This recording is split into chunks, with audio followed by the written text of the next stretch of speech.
Last వీడియోలో మహాభారతంలోని పాత్రలకి introduction ఇచ్చాం. అలాగే అర్జునుడు పుట్టుక, ద్రోణుని దగ్గర శిష్యులుగా చేరడం వరకు చెప్పుకున్నాం. అది చూడకపోతే ఐ బటన్ క్లిక్ చేసి చూడండి. ఇంకా వీడియో లింక్ డిస్క్రిప్షన్ లో కూడా పెడతాను, అక్కడ కూడా క్లిక్ చేయొచ్చు. ఛానల్ కి సబ్స్క్రైబ్ చేసుకోండి వారు సబ్స్క్రైబ్ చేసుకోండి, నచ్చితే లైక్ చేయండి. Let's dive into the video.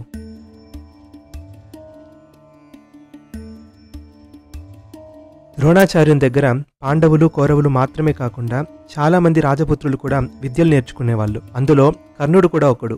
ఓసారి నిషాదరాజు హిరణ్యధనుకుని కొడుకు ఏకలవ్యుడు మిగతా రాజకుమారుల్లాగే విద్య నేర్చుకోవడానికి ద్రోణుని దగ్గరకు వచ్చాడు.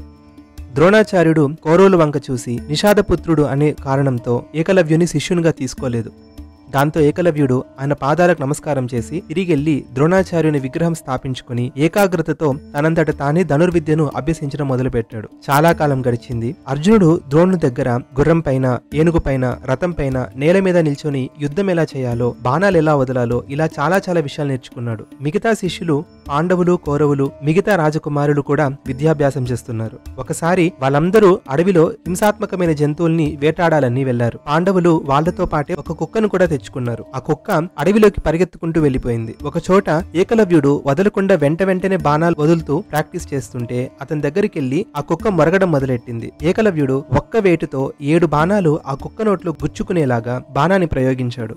దీనంగా ఆ కుక్క మూలుగుతూ పాండవుల దగ్గరకు వచ్చింది. పాండవులు ఆ కుక్క నోట్లో గురి తప్పకుండా 7 బాణాలు ఉండడం చూసి ఆశ్చర్యపోయారు. ఇంత గొప్పగా ధనుర్విద్యను ప్రదర్శించింది ఎవరో చూద్దామని అడవిలో వెతుక్కుంటూ వెళ్లారు. వదలకుండా బాణాలు వేస్తూ ఉండడంతో ఒళ్లంతా మట్టితో పులి చర్మం నడుముకు కట్టుకుని జుట్టు ముడివేసుకుని ఒక అబ్బాయి కనబడ్డాడు. అతనెవరని అడిగారు. అతను, నేను నిషాదరాజు హిరణ్యధనుకుని కొడుకు ద్రోణాచార్యుని శిష్యుణ్ణి, నా పేరు ఏకలవ్యుడు అని పరిచయం చేసుకున్నాడు. ఆ తర్వాత అతనితో ఏం మాట్లాడలేదు. కానీ ద్రోణాచార్యుని ఆశ్రమం చేరుకుని రాజకుమారులంతా అడవిలో వాళ్ళు చూసిన అద్భుతమైన విలువిద్యా ప్రదర్శనను ద్రోణాచార్యునికి చెప్పారు. అర్జునుడికి మాత్రం ఆ సంఘటన మనసులో నాటుకుపోయింది. రాత్రి ఎవ్వరూ లేకుండా ఏకాంతంగా ద్రోణాచార్యుని దగ్గరికి వెళ్లి వినయంగా చేతులు జోడించి అర్జునుడు ఇలా అన్నాడు, ఆచార్య, ఓసారి నన్ను మీ దగ్గరికి తీసుకొని చాలా ఇష్టంగా మీ శిష్యులందరికంటే గొప్పగా నన్ను తయారు చేస్తారని మాటిచ్చారు. మరి మీ శిష్యునిగా ఏకలవ్యుడు మా అందరికంటే ఇంత గొప్పగా ధనుర్విద్యలో ముందుకెలా వెళ్లాడు? ఇదెలా సాధ్యమని అడిగాడు. ద్రోణాచార్యుడు చాలాసేపు ఏకలవ్యుని గురించి ఆలోచించాడు. ఏం ఆలోచించారో వ్యాస భారతంలో మెన్షన్ చేయలేదు. కానీ ముహూర్త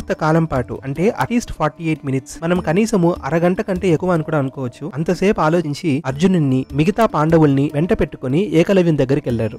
ఏకలవ్యుడు వదలకుండా బాణాలు వెంటనే వేస్తూ ప్రాక్టీస్ చేస్తూనే ఉన్నాడు. ఒళ్లంతా మట్టి కమ్ముపోయింది. ద్రోణాచార్యుని చూసి ఆయన 2 కాళ్ళు పట్టుకుని నేల మీద పడి నమస్కారం చేశాడు. ద్రోణుని కూర్చోపెట్టి గురుపూజ చేశాడు. ఆయనకి శిష్యునిగా ఉండడం వల్లే తను ధనుర్విద్యలో ఇంత స్థాయికి ఎదిగానని చెప్పుకున్నాడు. అంతా విన్న ద్రోణుడు మెల్లగా అన్నాడు, నా శిష్యునిగా విద్య నేర్చుకున్నప్పుడు గురుదక్షిణ సమర్పించుకోలేదే అని. దానికి ఏకలవ్యుడు, మీకు నేనేం సమర్పించుకోవాలో చెప్పండి, ఏదైనా సమర్పిస్తాను అన్నాడు. ద్రోణుడు, నీ కుడి చేతి బొటన్ వేలు కావాలి అన్నాడు. వెంటనే ఏమీ ఆలోచించకుండా ఏకలవ్యుడు అతని బొటన్ వేలు కోసి దక్షిణగా సమర్పించాడు. ద్రోణాచార్యుడు ఏకలవ్యుడు మాట మీద నిలబడే గుణాన్ని చూసి సంతోషించాడు. చూపుడు వేలు, మధ్య వేలుతో బాణం ఎలా వదలాలి అనే విద్యని నేర్పించారు.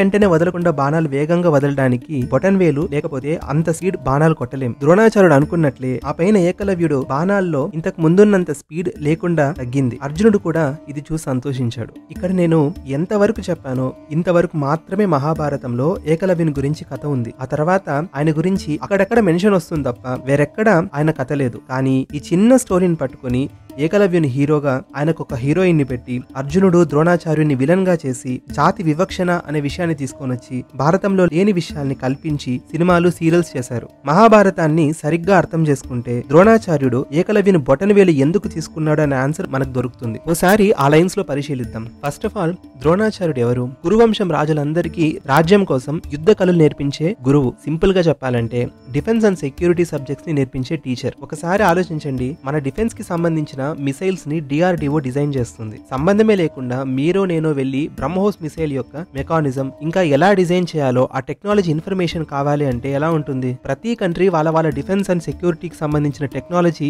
ఇన్ఫర్మేషన్ ని చాలా సీక్రెట్ గా మెయింటైన్ చేస్తుంది. ఈ సీక్రెట్స్ శత్రు దేశాలకు లీక్ అయితే మన సెక్యూరిటీకే కదా ప్రమాదం. ద్రోణాచార్యుడు ఏదో సింపుల్ గా బాణాలు ఎలా వదలాలి అనే ఆర్చరీ కాదు నేర్పించేది. అస్త్రశస్త్ర విద్యలు అంటే ధనుర్విద్య యజుర్వేదంలో ఉపవేదంగా చెప్పబడుతుంది. అందులో అస్త్రాలు అనేది నార్మల్ గా ప్రయోగించే వెపన్స్ కాదు, వాటికంటే చాలా పవర్ఫుల్. ఎందుకంటే ఇందులో దేవతా శక్తిని రోజు సాధన చేసి ఆ తపశక్తితో అభిమంత్రించి ప్రయోగించేదాన్ని అస్త్రం అంటారు. అలాంటిదే ఆగ్నేయాస్త్రం, వారుణాస్త్రం, నాగాస్త్రం ఇలాంటివన్నీ దేవతా శక్తులతో ఇంక్లూడ్ చేసి ఉంటుంది. దీని గురించి ఇదే భారతంలో కర్ణుడు అర్జునుడి మీద ప్రయోగించాలని ఒక నాగాస్త్రాన్ని ఎలా సిద్ధం చేస్తుంటాడు అనేది చాలా డీటెయిల్డ్ గా వస్తుంది. అలాంటి పవర్ఫుల్ అస్త్ర విద్యలు రాజ్యంకి సంబంధమే లేకుండా అడవిలో ఆటవికులుగా పాలించే వాళ్ళ చేతిలో పడితే రాజ్యానికే గత ప్రమాదం. అందుకే ఏకలవ్యుడు శిష్యునిగా చేర్చుకోమని ద్రోణుని అప్రోచ్ అయినప్పుడు కౌరవుల వంక చూసి ఏకలవ్యుని రిజెక్ట్ చేశాడు అని వ్యాస భారతంలో క్లియర్ గా మెన్షన్ చేశారు. ఆయన రిజెక్ట్ చేసింది కరెక్ట్ డెసిషన్ అని ప్రూవ్ అవుతుంది కూడా. ఏకలవ్యుడు ఒక కుక్క తన మీద మొరిగిందని ముందు వెనక ఆలోచించకుండా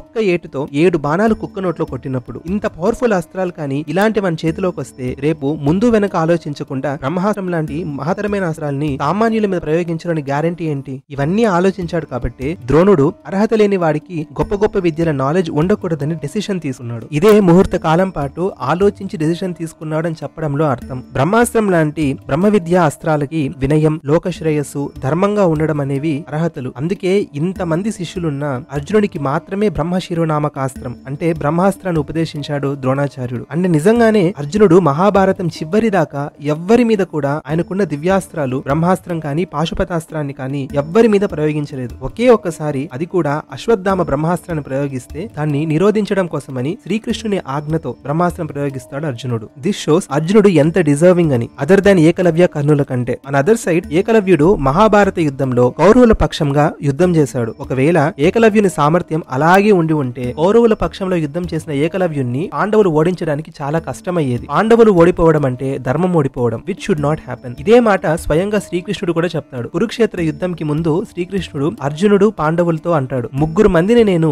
యుద్ధానికి ముందే వాళ్ళను హతమార్చాను అని. వాళ్ళు కాని ఉండి ఉంటే దుర్యోధనుడికి మరింత బలం చేకూరేది అన్నారు. ఆ ముగ్గురే అసురత్రయం అని శ్రీకృష్ణుడు చెప్పాడు. వాళ్ళు జరాసంధుడు, శిశుపాలుడు, ఏకలవ్యుడు. జరాసంధుడు మధుర మీద 17 సార్లు దాడి చేశాడు. అతను దాడికొచ్చిన ప్రతిసారి అతనిలాగే దుష్టబుద్ధితో ఆలోచించే రాజుల సైన్యాలన్నింటినీ వెంటబెట్టుకొచ్చాడు. ప్రతిసారి ఆ సేనల్ని హతమార్చి జరాసంధుని మాత్రం వదిలిపెట్టేశాడు శ్రీకృష్ణుడు. చివరికి రాజసూయాగ సమయంలో భీముని చేతిలో జరాసంధుని చంపించేశాడు శ్రీకృష్ణుడు. శిశుపాలుణ్ణి 100 తప్పుల దాకా వదిలిపెట్టి 100వ తప్పులో చంపేశాడు శ్రీకృష్ణుడే. 3వది ఏకలవ్యుడే. అతని పరాక్రమాన్ని, వేగాన్ని బొటనవేలు తీసేయడంతో తగ్గించేశానని శ్రీకృష్ణుడే అంటాడు. అంటే ద్రోణుడు కదా బొటనవేలు కోరింది, మరి శ్రీకృష్ణుడు నేను చేశానని ఎలా అంటారు? ధర్మరక్షణ కోసం వచ్చిన శ్రీకృష్ణ పరమాత్మ ప్రణాళికలోనే మొత్తం భారతం నడిచింది. ఎప్పుడు, ఎక్కడ, ఎవరికి ఏమి కావాలి అని మొత్తం రచన చేసింది ఆయనే. ఎవరెవరు ధర్మంగా ఉన్నారో వాళ్ళందరికీ ఆయన అండనిచ్చాడు. ఈ మాట మహాభారతంలో ఎన్నోసార్లు రిపీట్ అవుతుంది. వ్యాసుని నోట్లో, విదురుని నోట్లో, భీష్ముని నోట్లో, సంజయుని నోట్లో. అందరిని మించి అర్జునుడు యుద్ధం ముందు విజయం కోసమని దుర్గాదేవిని ప్రార్థిస్తే ఆ తల్లి కూడా ఇదే మాట చెప్తుంది, యతో ధర్మస్తతో కృష్ణ యతో కృష్ణస్తతో జయః అని. అంటే ధర్మం ఎక్కడ ఉంటే అక్కడ శ్రీకృష్ణుడు ఉంటాడు, ఎక్కడ శ్రీకృష్ణుడు ఉంటే అక్కడ విజయం ఉంటుంది అని. అలాంటి భగవత్ ప్రణాళికలో భాగంగానే సామర్థ్యం ఉన్న అధర్మబద్ధంగా ఉంటే పతనం తప్పదు అనే సూక్ష్మమైన ధర్మంలో భాగంగానే ఏకలవ్యునికి అలాంటి స్థితి వచ్చింది. మన కళ్ళకి ఏకలవ్యునికి అన్యాయం జరిగిందని కనిపిస్తుంది, కానీ భగవత్ ప్రణాళికలో అన్యాయం అనేదే ఉండదు. మన కళ్ళకు కనిపించే లోపాల్ని మించిన ధర్మ సూక్ష్మాలు మహాభారతంలో ఉంటాయి. అందుకే మహాభారతంకి పంచమ వేదం అనే స్థానం దొరికింది. వ్యాస భగవానుడు చెప్తే సాక్షాత్తు గణపతి రాశాడు అంటేనే అర్థం చేసుకోవాలి what is the standard of Mahabharatam అని. ఏదేమైనా ఏకలవ్యుడి నుంచి పట్టుదల, ఏకాగ్రత అనే విషయాన్ని ఎవరైనా నేర్చుకోవాలి. అది ఉన్నంత మాత్రాన ధర్మం లేకపోతే ఉపయోగం లేదని కూడా అర్థం చేసుకోవాలి. ఇంకా అర్జునుడు ఈర్ష అంటారా? విద్యార్థికి స్పర్ధ ఉండాలి, స్పర్ధయా వర్ధతే విద్య అంటారు. అంటే కాంపిటేటివ్ స్పిరిట్ అనేది ఒక స్టూడెంట్ కి ఖచ్చితంగా ఉండాలి. అప్పుడే విద్యలో ముందుకెళ్ళడానికి అవకాశం కూడా దొరుకుతుంది. స్పర్ధ అంటే కాంపిటీషన్. ఒక కాంపిటీటర్ గా ఏకలవ్యుని అర్జునుడు చూడడంలో తప్పేం లేదు. అలాగే అర్జునుడు వెళ్లే కొద్దీ ఆయన క్యారెక్టర్ డెవలప్మెంట్ చాలా అద్భుతంగా జరుగుతుంది. అది మనం ఎలాగో నెక్స్ట్ వీడియోలో చూద్దాం. ఈ వీడియోలో ఏకలవ్యుని స్టోరీలో డిఫరెంట్ ఆస్పెక్ట్స్ ని పరిశీలించాం. నెక్స్ట్ వీడియో ఫర్దర్ గా కంటిన్యూ చేద్దాం. మా వీడియోస్ కానీ మీకు నచ్చినట్లయితే లైక్ చేయండి, సబ్స్క్రైబ్ చేసుకోండి, మీకు తెలిసిన వాళ్ళకి షేర్ చేయండి. మా వేరే వీడియో లింక్స్ డిస్క్రిప్షన్ లో ఉంటుంది, అది క్లిక్ చేసి చూడండి. టిల్ దెన్, జై హింద్, జై భారత్.